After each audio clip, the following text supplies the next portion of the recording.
ছেলেরা, এই এনে বসে মোবাইল টিপো কেন? বেটা ফালতু কোথাকার বেটা, তোমারে আসতে বললো কেন বেটা? তামাশা 1 সেকেন্ডের জন্য ছেড়ে দেওয়া যায় না? 10টা মিনিট আলগা হন যায় না? বইসেই শুরু করছে সদর বদর।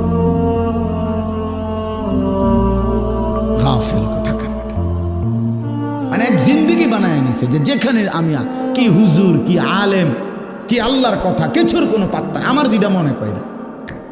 আরে বেটা, এটা কোনো জীবন না রে ভাইয়া। আমি হয়তো ধাক্কা দেই আর কি, একটু ধমক শক্ত, আমি একটু কঠিন বলি আর কি, কিন্তু এটা কি জীবন মানুষের? এইভাবে আত্মভোলা হয় কেন মানুষ? এভাবে হয় কেন? এভাবে আল্লাহকে ভুলে গেল কেন? হায়ের মুসলমানের সন্তান, একটা মোবাইলই জীবনের শেষ কথা হয়ে গেল, একটা মোটরসাইকেল জীবনের শেষ সাধনা। কোনোভাবে একটা মোটরসাইকেল কিনতে পারছে, খালাস, জীবনের বেঁচে থাকার সার্থকতা, সফল জীবন, সফল জিন্দেগি।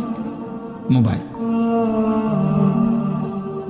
একটা মোবাইল, একটা মোটরসাইকেল, একটা মেয়ে, 3 জিনিস আছে কোনো যুবকের, খালাস, সে 7 দেশের 7 মহাদেশের বাদশা।